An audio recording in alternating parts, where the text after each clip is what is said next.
اخبارك ايه يا زميلي؟ عامل ايه؟ اتمنى تكون بخير. وحشتني والله يا غالي. تخيل معايا كده لو انت واقف قدام بابين، واحد مكتوب عليه سي وواحد مكتوب عليه سي بلس بلس، هتخش انهي باب فيهم؟ تعال انا هقول لك انا لو مكانك هعمل ايه. انا لو مكانك خش في السي بلس بلس الاول. ليه؟ تعال بقى في الحلقه دي احكي لك احنا ليه فضلنا ان احنا نتعلم الاساسيات بالسي بلس بلس مش بلغه السي. يلا بينا.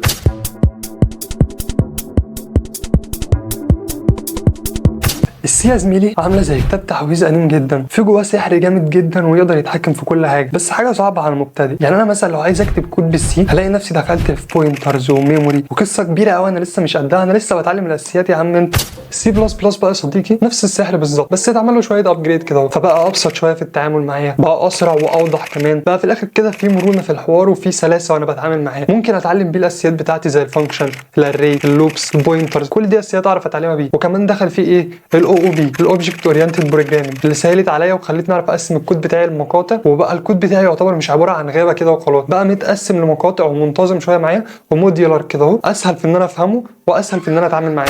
يبقى احنا كده محتاجين نفهم بقى ليه مهم ان انا اتعلم السي بلس بلس الاول قبل ما اتعلم السي. تعالى كده بالراحه نفصصها. اولا احنا قلنا ان السي جزء من السي بلس بلس، فالسي بلس بلس طورناها بقى فيها حاجات ازيد، فلو اتعلمتها فالسي بالنسبه لي هتبقى حاجه ابسط بكتير. السي بلس بلس كمان بتدعم معانا الاوبجكت اورينتد زي ما احنا قلنا، فقسمت لي الكود بتاعي المقاطع، فبقت الدنيا ابسط ان انا اتعامل مع الكود بتاعي. السي بلس بلس بقى كمان احدث وكمان موجوده داخله معانا في حاجات اكتر دلوقتي، بقت موجوده في الالعاب بتاعتنا، البرامج اللي احنا بنتعامل بيها، فبقت موجوده في كل حاجه حوالينا. فعشان كده انا محتاج ابدا بالسي بلس بلس الاول. مش مشكله ان انا بتحيز للسي بلس بلس والله يا معلم، بس السي بلس بلس هي اللي تفتح لك ابواب اكتر وتدخلك في مجالات اكتر بكتير.